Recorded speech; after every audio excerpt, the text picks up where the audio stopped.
আকাশবাণী আগরতলা স্থানীয় সংবাদ পড়ছি সুমন ভট্টাচার্য। এখনকার বিশেষ বিশেষ খবর হল, রাজ্যের বিভিন্ন স্থানে কৃষকদের কাছ থেকে সহায়ক মূল্যে ধান কেনা শুরু হয়েছে। প্রধানমন্ত্রী নরেন্দ্র মোদী আজ নয়াদিল্লিতে কৃত্রিম বুদ্ধিমত্তার প্রভাব সংক্রান্ত 5 দিনের আন্তর্জাতিক শীর্ষ সম্মেলনের উদ্বোধন করেছেন। কেন্দ্রীয় স্বরাষ্ট্রমন্ত্রী অমিত শাহ বলেছেন, কাশ্মীর, উত্তর পূর্ব ভারত এবং মাওবাদী প্রভাবিত অঞ্চলগুলিতে সহিংসতা 80% হ্রাস পেয়েছে। ভক্তি ও আধ্যাত্মিক ভাব গাম্ভীর্যের মধ্য দিয়ে আজ মহাশিবরাত্রি উৎসব সম্পন্ন হয়েছে। মহিলাদের জাতীয় সিনিয়র ক্রিকেটের সীমিত ওভারের আসরে গ্রুপের 6ষ্ঠ খেলায় ত্রিপুরা জয়লাভ করেছে। এবারে বিস্তারিত সংবাদ। খাদ্য দপ্তরের উদ্যোগে ও কৃষি দপ্তরের সহায়তায় আজ থেকে জোলাইবাড়িতে সরকারি সহায়ক মূল্যে ধান কেনা শুরু হয়েছে। জোলাইবাড়ির কৃষকদের কাছ থেকে আগামী 7 দিনে 875 মেট্রিক টন ধান কেনার লক্ষ্যমাত্রা নেওয়া হয়েছে। সিপাহীজলা জেলার ধনপুর নিউ মোটর স্ট্যান্ডেও ধান কেনা শুরু হয়েছে। আগামী 20 ফেব্রুয়ারি পর্যন্ত কৃষকদের কাছ থেকে 600 মেট্রিক টন ধান কেনা হবে। খাদ্য কৃষি দপ্তরের উদ্যোগে আজ থেকে খোয়াই মহকুমাতেও সরকারি সহায়ক মূল্যে কৃষকদের কাছ থেকে ধান কেনা শুরু হয়েছে। এবছর 300 মেট্রিক টন ধান কেনার লক্ষ্যমাত্রা নেওয়া হয়েছে। ধান কেনা হবে আগামী 18 ফেব্রুয়ারি পর্যন্ত। এই উপলক্ষে খোয়াই অফিস টিলায় খাদ্য গুদাম প্রাঙ্গণে আয়োজিত অনুষ্ঠানে উপস্থিত ছিলেন খোয়াই পুর পরিষদের চেয়ারপারসন দেবাশিস নাথ শর্মা, স্থানীয় পঞ্চায়েত সমিতির চেয়ারম্যান টিঙ্কু ভট্টাচার্য প্রমুখ। বিশালগড় মহকুমায় আজ থেকে চলতি খারিফ মরশুমের সরকারি সহায়ক মূল্যে কৃষকদের কাছ থেকে ধান কেনা শুরু হয়েছে। চলবে আগামী 23 ফেব্রুয়ারি পর্যন্ত। খাদ্য ও কৃষি দপ্তরের উদ্যোগে বিশালগড় খাদ্য গুদামে আয়োজিত কর্মসূচির উদ্বোধন করেন বিধায়ক সুশান্ত দেব। উপস্থিত ছিলেন বিশালগড় পঞ্চায়েত সমিতির চেয়ারপারসন অতসী দাস ও চরিলাম পঞ্চায়েত সমিতির চেয়ারপারসন খেলা ভৌমিক। ভক্তি ও আধ্যাত্মিক ভাব গাম্ভীর্যের মধ্য দিয়ে আজ মহাশিবরাত্রি উৎসব সম্পন্ন হয়েছে। রাজ্যেও বিভিন্ন মন্দিরে পুণ্যার্থীরা তিথি অনুযায়ী গতকাল থেকে আজ পর্যন্ত ভগবান শিবের আরাধনায় উপবাসের মধ্য দিয়ে পুজো, আরাধনা ও ব্রত পালন করেছেন। কৃষকদের আর্থ সামাজিক মান উন্নয়নের লক্ষ্যে রাজ্য কৃষি দপ্তরের উদ্যোগে তেলিয়ামুড়া কৃষি মহকুমা তত্ত্বাবধায়কের কার্যালয়ে আজ এক অনুষ্ঠানে 42 জন সুবিধাভোগীর হাতে পাওয়ার উইডার ও পাওয়ার স্প্রেয়ার তুলে দেওয়া হয়। অনুষ্ঠানের উদ্বোধন করেন বিধানসভার মুখ্য সচেতক কল্যাণী সাহা রায়। তিনি বলেন, আধুনিক কৃষি যন্ত্রের ব্যবহার বাড়িয়ে উৎপাদন বৃদ্ধি ও শ্রম ব্যয় কমানোই এই প্রকল্পের মূল উদ্দেশ্য। অনুষ্ঠানে উপস্থিত ছিলেন পঞ্চায়েত সমিতির চেয়ারপারসন দীপা দেব, ভাইস চেয়ারপারসন নির্মল সূত্রধর, তেলিয়ামুড়া কৃষি মহকুমা তত্ত্বাবধায়ক রিতেশ দে প্রমুখ। মাদক বিরোধী অভিযানে বড় ধরনের সাফল্য পেল আসাম রাইফেলস। গতকাল রাতে কেন্দ্রীয় গোয়েন্দা অধিদপ্তরের সঙ্গে যৌথ অভিযানে আসাম রাইফেলস খোয়াই জেলার মুঙ্গিয়াকাবিতে একটি লরিতে তল্লাশি চালিয়ে 45,000 ইয়াবা ট্যাবলেট উদ্ধার করেছে। আসাম রাইফেলস জানিয়েছে, উদ্ধারকৃত নেশা সামগ্রীর বাজার মূল্য প্রায় 45 কোটি টাকা। এই অভিযানে হাফিজুল হক নামে আসামের উদালগুড়ির বাসিন্দা এক ব্যক্তিকে আটক করা হয়েছে বলে আসাম রাইফেলসের পক্ষ থেকে এক বিবৃতিতে জানানো হয়েছে। বিধায়ক ভগবান চন্দ্র দাস আজ ঊনকোটি জেলার কুমারঘাটের পূর্ব কাঞ্চনবাড়িতে মহকুমা প্রাণী চিকিৎসালয়ের নবনির্মিত পাকা ভবনের দ্বার উদ্ঘাটন করেন। অনুষ্ঠানে বক্তব্য রাখেন ঊনকোটি জেলা পরিষদের সভাধিপতি অমলেন্দু দাস, প্রাণী সম্পদ বিকাশ দপ্তরের অতিরিক্ত অধিকর্তা ড বিমল কৃষ্ণ দাস প্রমুখ। প্রধানমন্ত্রী নরেন্দ্র মোদী আগামী 22 ফেব্রুয়ারি রবিবার সকাল 11টায় আকাশবাণীর মন কি বাত অনুষ্ঠানে দেশ বিদেশের জনগণের সঙ্গে মত বিনিময় করবেন। এটি হবে মন কি বাতের 131তম পর্ব। প্রধানমন্ত্রী জনগণকে তাদের সুচিন্তিত চিন্তাভাবনা মন কি বাতে জানানোর আহ্বান জানিয়েছেন। মাইগভ ওপেন ফোরামে এবং নরেন্দ্র মোদী অ্যাপে জনগণ তাদের মতামত পাঠাতে পারবেন। তাছাড়াও টোল ফ্রি নম্বর 1800117800 নম্বরে কল করে হিন্দি বা ইংরেজিতে মতামত রেকর্ড করানো যাবে। ফোন লাইন এ মাসের 20 তারিখ পর্যন্ত খোলা থাকবে। এই খবর শুনছেন আকাশবাণীর আগরতলা কেন্দ্র থেকে।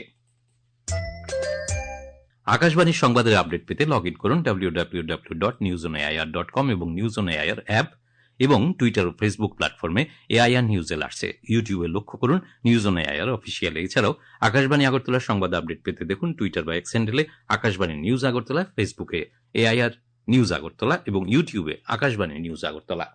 প্রধানমন্ত্রী নরেন্দ্র মোদী আজ নয়াদিল্লিতে কৃত্রিম বুদ্ধিমত্তার প্রভাব সংক্রান্ত 5 দিনের আন্তর্জাতিক শীর্ষ সম্মেলনের উদ্বোধন করেছেন। ভারত এআই ইম্প্যাক্ট সামিট 2026 শীর্ষক সম্মেলনের আগামী দিনে বিশ্বব্যাপী কৃত্রিম বুদ্ধিমত্তা সংক্রান্ত বিষয়ে সিদ্ধান্ত গ্রহণের মূল মঞ্চ হিসেবে ভারতের ভূমিকাকে শক্তিশালী করবে। এই সম্মেলনে যোগদানের জন্য 2 লক্ষেরও বেশি মানুষ অনলাইনে নিবন্ধন করেছেন। কেন্দ্রীয় তথ্য প্রযুক্তি মন্ত্রী অশ্বিনী বৈষ্ণব আজ বলেছেন, ভারতের দ্রুত উন্নয়নশীল অর্থনীতি দেশের শক্তিশালী ডিজিটাল পরিকাঠামো এবং দক্ষ জনসংখ্যার দ্বারা চালিত হচ্ছে। নয়াদিল্লির এআই ইম্প্যাক্ট সামিট 2026 এর অফিসিয়াল স্যাটেলাইট ইভেন্টের অধিবেশনে আলাপচারিতায় তিনি কথা বলেন। তিনি বলেন, কৃষি, আবহাওয়ার পূর্বাভাস, জলবায়ু কর্মকাণ্ড, নতুন উপকরণ আবিষ্কার এবং উৎপাদনশীলতার মতো ক্ষেত্রে কৃত্রিম বুদ্ধিমত্তা অসাধারণ সুযোগ এনে দিচ্ছে। ভারত একটি সুষম এবং দায়িত্বশীল এআই ভবিষ্যৎ গঠনে অগ্রণী ভূমিকা পালন করতে চায়। We as a country are very openly adapting new technologies. We have a very large digitally skilled population. We have one digital highway. Basically, our 5G covers practically 90% of the entire country. So our people are in a sense digitally native. So that's why adapting to new technologies is like fish taking to water. And we from the government are making all the efforts to facilitate reskilling, upskilling and new skilling. আগামীকাল বিকেলে ঢাকায় জাতীয় সংসদ ভবনের দক্ষিণ প্লাজায় এক অনুষ্ঠানে শপথ নেবেন বাংলাদেশের ত্রয়োদশ জাতীয় সংসদের নবনির্বাচিত সদস্যবৃন্দ, প্রধানমন্ত্রী, মন্ত্রিসভার সদস্যগণ। বাংলাদেশ জাতীয়তাবাদী দল বিএনপির চেয়ারম্যান তারেক রহমান গণপ্রজাতন্ত্রী বাংলাদেশ সরকারের নতুন প্রধানমন্ত্রী হিসেবে শপথ গ্রহণ করবেন। রাষ্ট্রপতি মোহাম্মদ শাহাবুদ্দিন প্রধানমন্ত্রী এবং মন্ত্রিসভার নতুন সদস্যদের শপথ বাক্য পাঠ করাবেন। বিএনপির পক্ষ থেকে জানানো হয়েছে, শপথ গ্রহণ অনুষ্ঠান সার্কভুক্ত দেশ সহ বিশ্বের বিভিন্ন প্রান্তের প্রায় 1200 জন বিশিষ্ট অতিথি উপস্থিত থাকবেন। কেন্দ্রীয় স্বরাষ্ট্রমন্ত্রী অমিত শাহ বলেছেন, কাশ্মীর, উত্তর পূর্ব ভারত এবং মাওবাদী প্রভাবিত অঞ্চলগুলিতে সহিংসতা 80% হ্রাস পেয়েছে। আজ দিল্লি পুলিশের 79তম প্রতিষ্ঠা দিবস উদযাপন উপলক্ষে ভাষণ দিতে গিয়ে তিনি কথা বলেন। শ্রী শাহ বলেন, নয়াদিল্লিতে পুলিশি ব্যবস্থা আরও শক্তিশালী করার জন্য আজ দিল্লি পুলিশের স্পেশাল সেল ইন্টিগ্রেটেড হেডকোয়ার্টারের ভিত্তিপ্রস্তর স্থাপন করা হয়েছে। মাদক পাচার ও সন্ত্রাসবাদের বিরুদ্ধে লড়াইয়ের জন্য এটি দেশের অন্যতম কেন্দ্র হয়ে উঠবে। স্বরাষ্ট্রমন্ত্রী বলেন, দিল্লি পুলিশের বিশেষ সেল মাদক সিন্ডিকেট, জাল, ভারতীয় মুদ্রার র্যাকেট এবং সাইবার অপরাধ মামলার তদন্তে গুরুত্বপূর্ণ ভূমিকা পালন করেছে। পাশাপাশি দেশজুড়ে বেশ কয়েকটি বড় সন্ত্রাসবাদী কার্যকলাপের তদন্ত করেছে। স্বরাষ্ট্রমন্ত্রী শ্রী শাহ দেশের 3টি নতুন ফৌজদারি আইনের কার্যকারিতা নিয়ে বিস্তারিত উল্লেখ করেন। ये 3 आपराधिक नए कानून हमारे देश की जनता द्वारा चुनी गई संसद में पारित हुए हैं। अंग्रेजों द्वारा लगभग 150 साल पहले बनाए गए कानूनों को निरस्त कर अब न्याय केंद्रित न्याय प्रणाली हमने प्रस्तापित करने का काम किया है। आने वाले 2 साल के बाद इस कानूनों का पूर्ण इम्प्लीमेंटेशन होने के बाद मैं देश की जनता को विश्वास दिलाना चाहता हूं कि देश भर में किसी भी कोने में जो एफआईआर होगी वो अपराधी को दंड देने का मतलब जो पीड़ित है उसको न्याय देने का काम सुप्रीम कोर्ट तक 3 साल में हम समाप्त करने की व्यवस्था कर देंगे। বিধায়ক দীপঙ্কর সেন দক্ষিণ জেলায় একটি এনআইটি স্থাপনের জন্য দাবি জানিয়েছেন। তাছাড়া একটি জাতীয় প্রযুক্তি কেন্দ্র খোলার জন্য তিনি রাজ্য সরকারের কাছে দাবি জানিয়েছেন। মহিলাদের জাতীয় সিনিয়র ক্রিকেটের সীমিত ওভারের আসরে গ্রুপের 6ষ্ঠ খেলায় ত্রিপুরা ফের জয়লাভ করেছে। আজ রাঁচিতে অনুষ্ঠিত খেলায় রাজ্য দল 7 উইকেটে সৌরাষ্ট্রকে হারিয়ে দেয়।